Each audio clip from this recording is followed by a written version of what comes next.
Ladies and gentlemen, once again, my name is Lucy Pagoada, and I'm a member of a committee that was formed here in the United States, particularly in New York,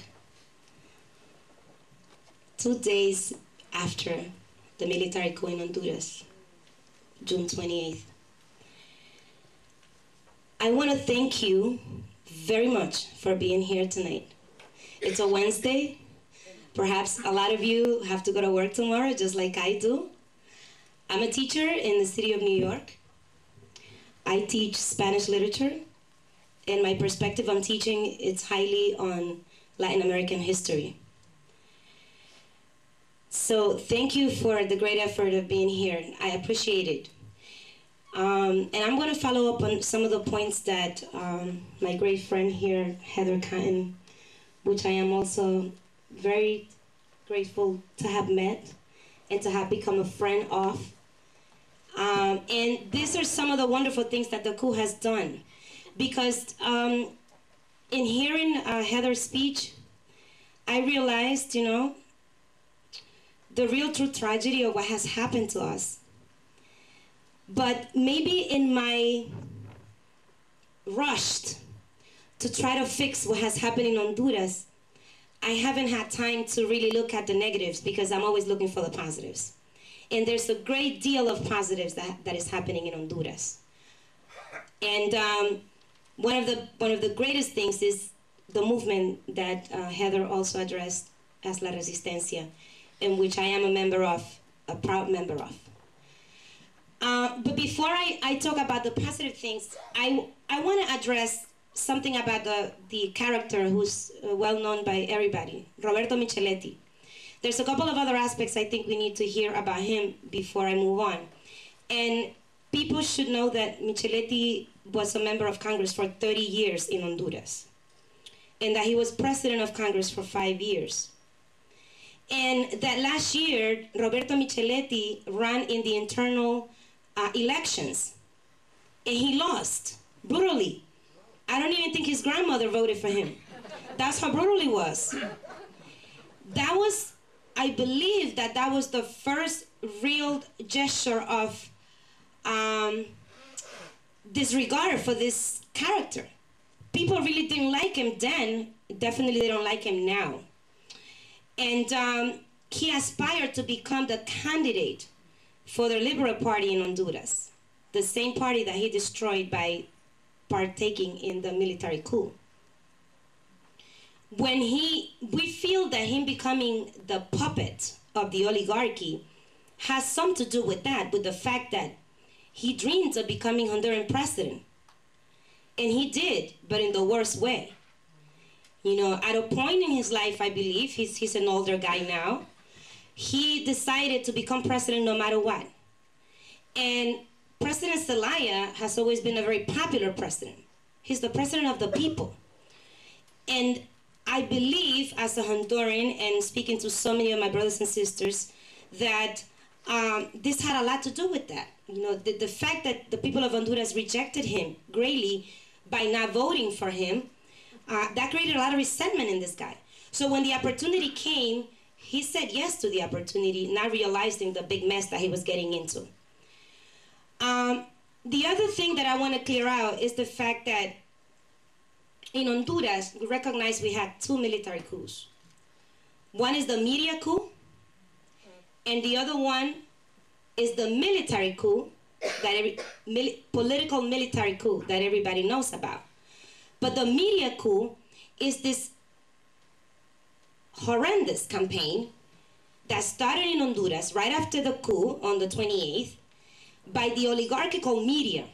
We have to understand that in Honduras, more than 97% of the media is owned by the oligarchy, which also perpetrated the military coup. So it was in their best interest to make sure not only that they covered, or they tried to cover what was happening, which was a military coup, because the definition of a military coup really means you expel by force a constitutional president, and that's exactly what happened with Zelaya. 200 military men at 5:30 in the morning, shooting down your house, tying you down, beating you, putting you on a plane, taking you into, I think that good? Volume? Too low? I'm not on the mic at all, but I could talk. I'm a teacher, so, you know, I could project my voice. It don't matter.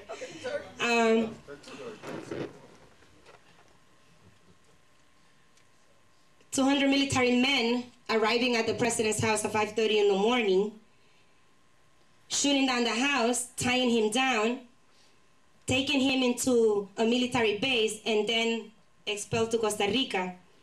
That's a coup, no matter how you want to look at it. Okay, they call it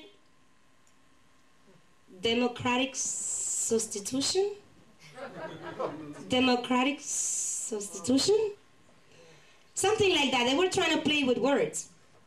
But something slipped. You know, like when you're lying, things just like slip. About 4 hours after President Zelaya was expelled to Costa Rica, they presented a letter in Congress. This is the big slip. And it's an important slip because sometimes people believe this. When they hear this in the news, that they're saying democratic substitution, they actually believe this. But if you look back at that scene when they presented Micheletti by the president, by the new president of Congress, reading a letter whose presidential signature was forged, saying that that was President Zelaya, who had a chance to write a letter, signed it, a resignation letter, before they expelled them by force.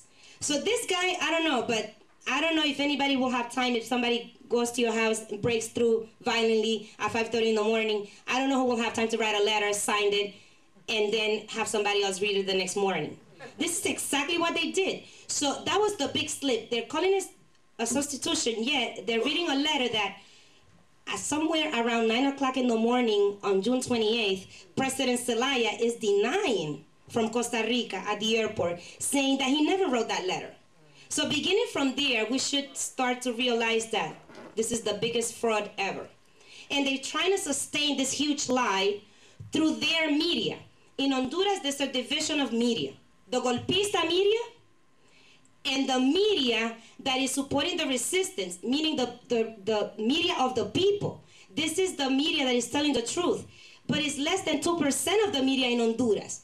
We're talking about three radio stations, Radio Globo, which you could actually access online if you go Radio Globo Honduras, Radio Progreso, Radio Uno, and one TV channel, Channel 36. All of them have suffered repression ever since June 28th. Right now, at this moment, the only channel that is allied with the resistance is closed in Honduras. It has been closed for the past 3 weeks. It doesn't air on regular radio because it's banned. The on regular TV. The radio stations are on and off. Whenever Micheletti feels like cutting down the satellite or cutting down the radio lines, they go off. And we don't understand what's the fear. It's only 3 radio stations and 1 TV. And they have 97, 98% of the mass media promoting their big lie. So we don't know why they keep shutting down these stations. What's the fear? What's the threat? You know? And Micheletti, he's not a smart guy. I'm sorry, but he really isn't. He's dumb, really dumb. There was a time when he was really angry because he gets angry a lot, you know? He gets really upset. He doesn't like it that people don't like him. So one time he called on all the media in Honduras and he said, I don't understand what the problem with you guys. It's so many radios and so many TV stations, you know, of mine, and this only one little TV station is winning you. So we don't get it. You know, how could that be? But that is making Micheletti really angry. Having explained that, the reason why I'm so happy to be here is because a great part of my job or my function or my journey or my mission after the June 28th coup is to break down this barrier of communication.